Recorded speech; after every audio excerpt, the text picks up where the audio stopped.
Les manifestations en Iran sont finies, mais les forces américaines restent présentes au Moyen-Orient. Le système THAAD sera aussi déployé aux États-Unis.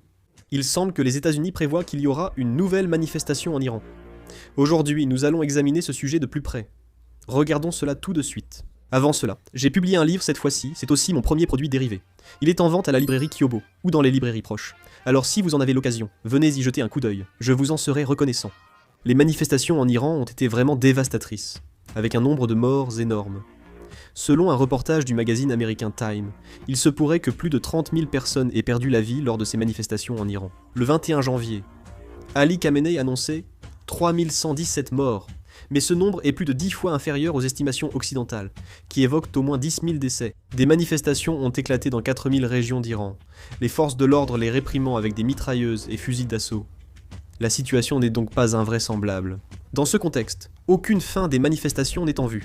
Le secrétaire d'État américain, Rubio, affirme que l'économie iranienne est proche de l'effondrement et que les protestations pourraient reprendre. Devant la commission des affaires étrangères du Sénat fédéral, le ministre Rubio a affirmé que le régime iranien est à son niveau de vulnérabilité le plus élevé et incapable de résoudre l'effondrement économique, cause majeure du mécontentement des manifestants.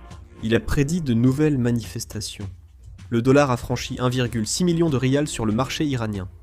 Depuis le début des manifestations, il est passé de 1,42 à 1,6 million de rials, soit une hausse de 180 000 rials. La raison de ces manifestations est d'ordre économique, et ce problème n'a toujours pas été résolu. Imaginez, si un simple bol de riz coûtait 50 000 wons, ne seriez-vous pas en colère vous aussi?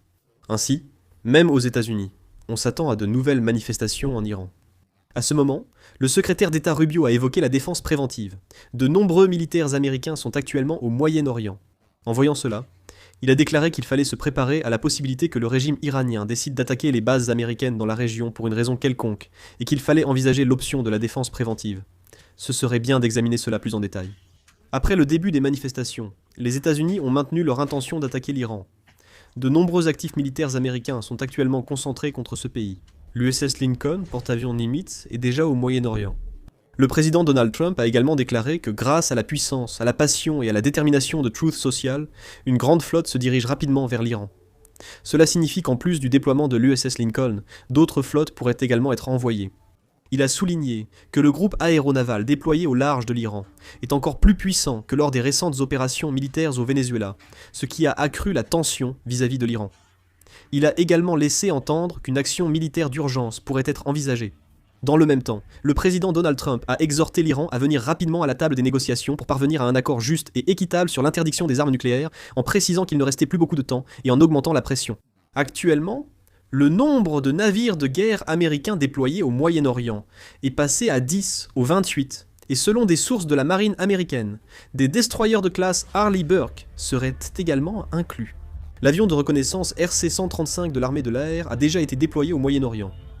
Dans le cas du RC-135, il avait été déployé dans les Caraïbes juste avant une opération militaire au Venezuela, mais cette fois-ci, il est déployé au Moyen-Orient.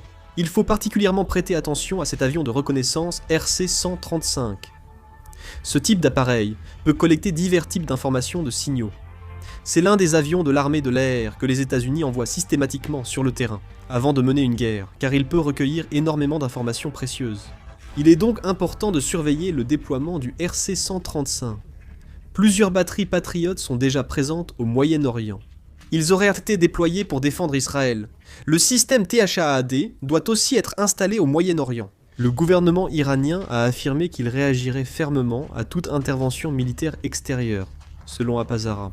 Le ministre iranien des Affaires étrangères a annoncé sur X que l'armée est en alerte totale pour défendre le territoire et réagir à toute attaque aérienne ou maritime, prête à intervenir immédiatement.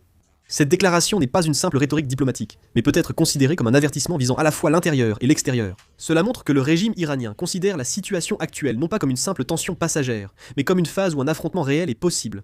Le gouvernement iranien agit pour empêcher des attaques essentielles et la paralysie des fonctions administratives. Cette mesure protège d'abord les réseaux de nourriture, carburant et médicaments, évitant l'effondrement de l'État malgré la fragilité du gouvernement central. Un autre point clé concerne le changement de structure du pouvoir. En vertu de cet ordre d'urgence, une grande partie du pouvoir central a été décentralisée vers les 31 provinces du pays, et en cas de crise, chaque gouverneur provincial peut désormais coopérer directement avec les autorités judiciaires et les forces de sécurité militaire sans l'approbation du gouvernement central, et prendre des décisions de manière autonome. C'est une mesure rare, permettant une réaction locale rapide, même si le contrôle central faiblit.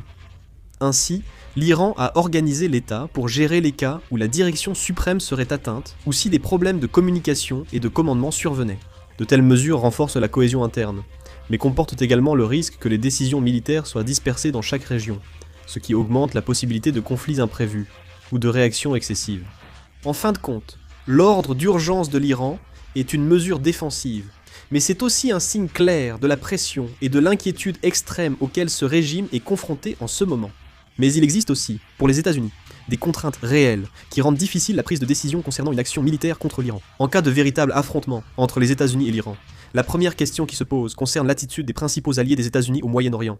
L'Arabie Saoudite et les Émirats Arabes Unis refusent toute attaque contre l'Iran via leur espace aérien.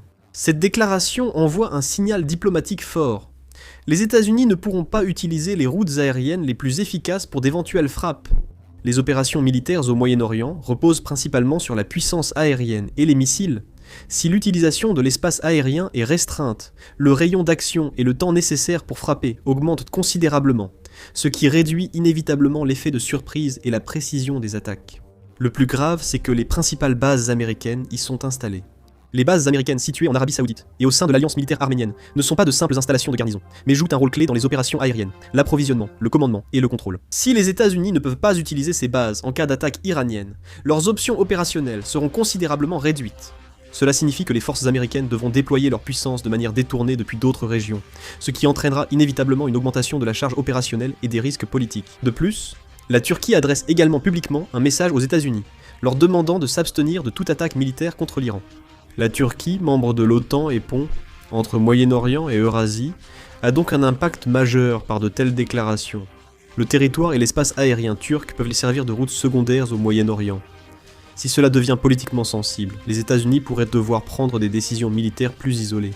Les États-Unis doivent considérer les intérêts de leurs alliés et la situation régionale, malgré leur puissance militaire. Les États-Unis semblent sérieusement envisager comment gérer les conséquences diplomatiques et stratégiques d'une frappe directe contre l'Iran.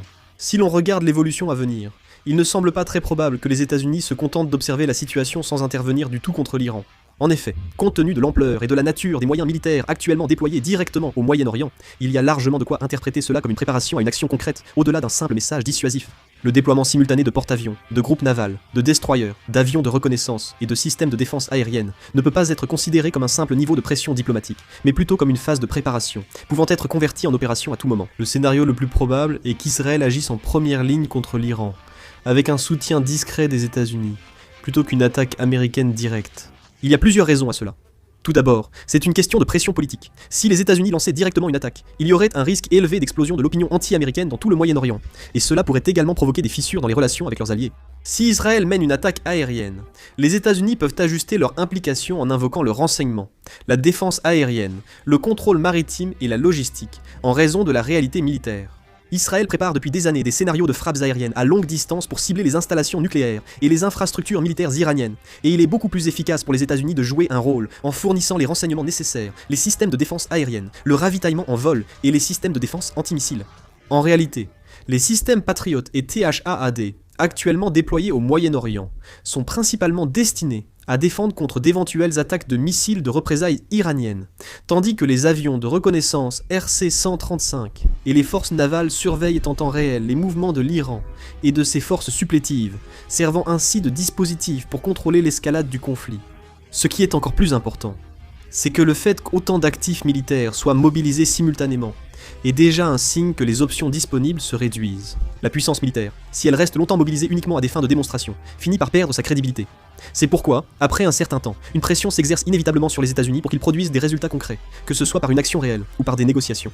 En fin de compte, alors que les États-Unis doivent gérer simultanément l'instabilité interne de l'Iran, la question nucléaire et l'insécurité de leurs alliés au Moyen-Orient, il est probable qu'ils choisissent de faire pression sur l'Iran par des actions militaires limitées, en mettant Israël en première ligne, plutôt que de s'engager directement dans une guerre totale.